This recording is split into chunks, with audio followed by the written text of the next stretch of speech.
Let's take one more example on forward contract. Ram is an importer who has to make a payment for his consignment, for his imported consignment in 6 months' time from hence.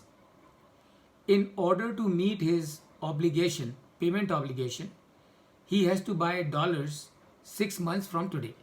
So since he has to make the payment, and let's say the amount is $10 million, since he has to make the payment of $10 million from 6 months from hence, and we all understand, so whenever you're dealing in any other currency, there is always currency risk. However, he is not sure what will be the rupee dollar rate at that time. In order to be sure of his cash outflow, he will enter into a forward contract with a bank to buy dollars 6 months from now at a pre-decided rate. And I'm sure you will remember what is that pre-decided rate going to be. That pre-decided rate is going to be a forward rate. Forward rate that will be quoted by the bank to Ram. As he is entering into a contract on a future date, it is a forward contract. And the underlying security is the USD foreign currency, USD dollar in foreign currency. So this is an example of use of derivatives for the purpose of currency risk management. And I'm sure you will remember, I have also told you that when you buy a forward contract, you will have to be alert all the time. Otherwise, it can happen that the rate of the exchange is not going as you had thought. It is going the other way around. In which case, it becomes necessary for you to reverse your forward contract. And now the question is, how do you reverse the forward contract? Very simple.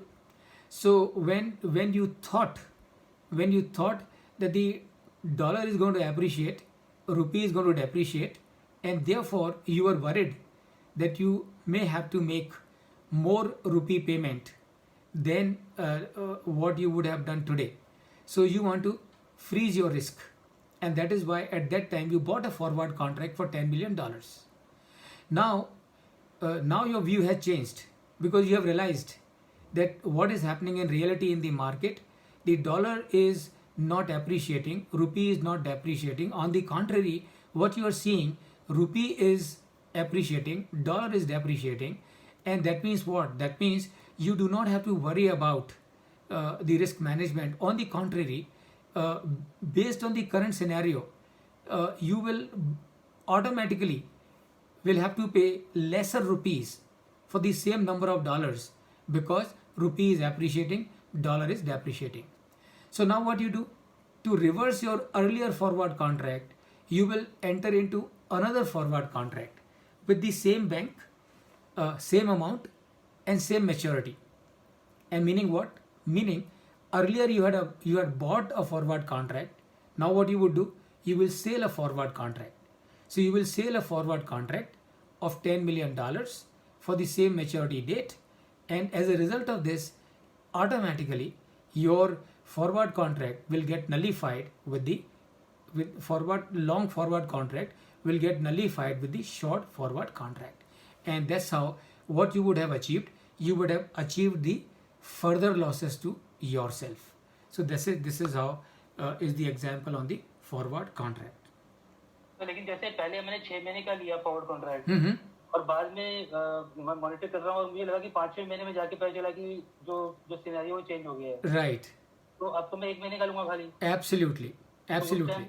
तो उस time तो मुझे loss तो फिर भी bear करना पड़ेगा क्योंकि वो प्रीमियम ज़्यादा लेगा. हाँ, आपको लॉस तो बेयर करना. देखो अब क्या होगा, अब जो बैंक है ना आपको, अब वो जो रेट कोट करेगी वो दूसरी रेट कोट करेगी और it's not going to be same rate. So now what is going to happen is at least what will happen, the further decrease, further losses to you will be stopped from that date.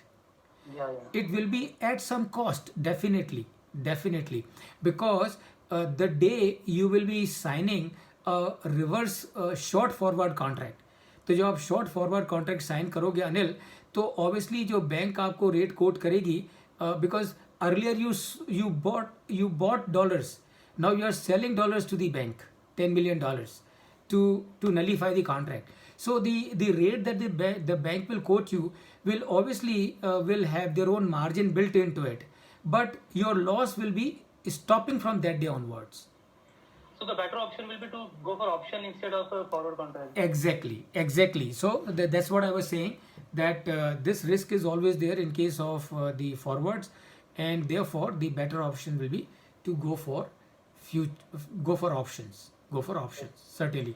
And again, remember, see that is where the treasury management and the treasuries come in the picture, because whether you should go for a forward contract or you should go for an option, again you will have to do the trade-off. So again you will have to see the possibilities, because when you are signing a forward contract, your only cost is the forward premium, the forward premium that the bank will be charging you. That is the cost that you have. In case of option, the premium amount may be a little higher than the premium that you would pay on a forward contract. Are you with me, Anil? Yeah, sure. So वो जो treasury के जो लोग हैं, ये उनका काम है कैलकुलेट करना कि भाई कौन सा अपने को फायदेमंद है. So they will need to see the cost of the option and cost of the forward and take a future view and then decide as to which one they should go for. Yeah. And that is the skill of the treasury management people.